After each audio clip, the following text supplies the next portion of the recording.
நடிகர் அஜித் அவர்களுக்கு இப்ப திடீர்னு கால்ல அடிபட்டு மருத்துவமனை சிகிச்சை எடுத்து வீடு திரும்பியிருக்காரு. இந்த நிலையில அவர் வீட்ல திடீர்னு மருத்துவ குழு ஒண்ணு குவிஞ்சிருக்கிறதால ரசிகர் மத்தியில பரபரப்பு ஏற்பட்டிருக்குது. கடந்த ஏப்ரல் 28ஆம் தேதி நடிகர் அஜித் அவர்களுக்கு டெல்லியில குடியரசுத் தலைவர் கையால பத்மபூஷன் விருது கொடுக்கப்பட்டிருந்துச்சு. இதுக்காக அதுக்கு முந்தின நாளே தான் குடும்பத்தோட சென்னையிலிருந்து டெல்லிக்கு போனாரு. அங்க போய் பத்மபூஷன் அவார்ட வாங்கிட்டு மறுபடியும் சென்னைக்கு டெல்லியிலிருந்து கிளம்பி ஃப்ளைட் மூலியமா வந்திருக்காரு. போகும்போதும் சரி, வரும்போதும் சரி, அஜித்தோட உடல்நிலை நல்லா தான் இருந்திருக்கு. ஆனா திடீர்னு அவர் ஹாஸ்பிட்டல் அட்மிட் ஆகுறதுக்கான காரணம் என்ன? அவருக்கு கால்ல என்ன பிரச்சனை அப்படிங்கிற கேள்வி நெறைய பேருக்கு வந்துச்சு. சொல்லப்போனா கடந்த சில நாட்கள் முன்னாடி நடந்த அந்த கார் விபத்துல கால்ல லேசான அடி ஏற்பட்டிருக்குது. ஆனா அப்போதே அது பெரிய தாக்கத்த ஏற்படுத்தல. ஆனா இப்ப ஏர்போர்ட்ல அதாவது பத்மபூஷன் அவார்டு வாங்கிட்டு டெல்லியிலிருந்து சென்னை வந்ததுக்கு அப்புறமா, சென்னை ஏர்போர்ட்ட விட்டு வெளில வரும்போது பத்திரிகையாளரும், ரசிகர்களும் அவர சுத்தி சூழ்ந்துகிட்டு ஃபோட்டோ எடுக்கிறதுக்கும், ஆட்டோகிராஃப் வாங்குறதுக்கும் முயற்சி பண்ணியிருக்காங்க. அப்ப ரசிகர் மத்தியில தள்ளுமுள்ளு ஏற்பட்டிருக்குது.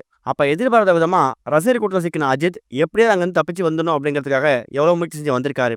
அந்த நேரத்துல தான் அஜித் அவர்கள் கால்ல பலமா அடிபட்டிருக்குதாம். அதனால பயங்கரமா வலி ஏற்பட்டிருக்குது. வலியால துடிச்சு போன அஜித் இத அப்படியே விட்டுறக்கூடாது அப்படிங்கிறதுக்காக உடனடியா சென்னையில இருக்கக்கூடிய அப்போலோ மருத்துவமனைக்கு போயிட்டு செக் பண்ணி பார்த்துட்டு அதுக்கான சிகிச்சை எடுத்திருக்காரு. சொல்லப்போனா அவருக்கு பிசியோதெரபி சிகிச்சையும் குடுத்திருக்காங்க. கால கொஞ்ச நாட்களுக்கு அசைவில்லாம பார்த்துக்கணும். ரொம்ப ஸ்ட்ரெயின் பண்ணிக்க கூடாது அப்படிங்கிற மாரி எக்கச்சக்கமான கண்டிஷன்ஸையும் டாக்டர்ஸ் போட்டிருக்காங்க. இந்த நிலையில தான் வீட்ல ஒரு ஸ்பெஷலான மருத்துவ குழு ஒண்ண அஜித் அவர்கள பார்த்துக்கிறதுக்காக ஷாலினி அவங்க அப்பாயிண்ட் பண்ணியிருக்காங்களாம். அதாவது இப்ப ஒரு கால்ல வலி ஏற்பட்டிருக்கு.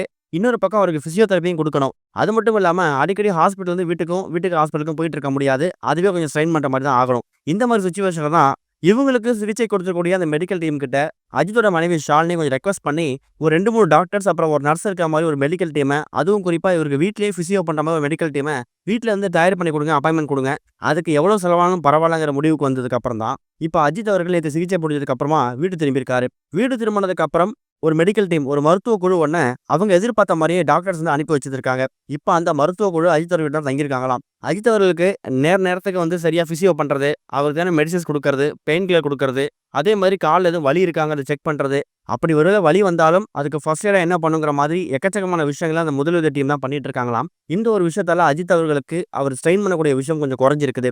அத விட முக்கியமானது, அடுத்ததா ஒரு செக்கப்க்கு மறுபடியும் ஸ்ட்ரெயின் பண்ணிட்டு ஹாஸ்பிட்டலுக்கு போகணுங்கிற கட்டாயத்துக்கும் அவர் தள்ளப்படல. வீட்லயே எல்லா விதமான சகல விதமான வசதிகள பண்ணிட்டதால, அவரோட ட்ரீட்மெண்ட் எல்லாத்தையும் அவர் வீட்லயே முடிச்சுக்கிறாராம். இதுக்காக இந்த ஒரு குழுவ அனுப்புனதுக்காக அப்போலோ டாக்டர்ஸ் டீம் கிட்ட ஷாலினி அவங்க ஒரு நன்றியும் தெரிவிச்சிருக்காங்க.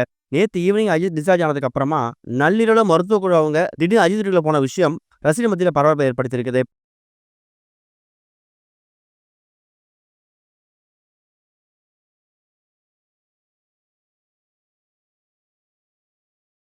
இதுவரைக்கும் கனெக்டிங் டிவிக்கு சப்ஸ்கிரைப் பண்ணனா மறக்காம சப்ஸ்கிரைப் பண்ணிக்கங்க. உடனடி அப்டேட்ஸ் பெறுவதற்கு நோட்டிஃபிகேஷன் பெல்லையும் கிளிக் பண்ணிக்கங்க.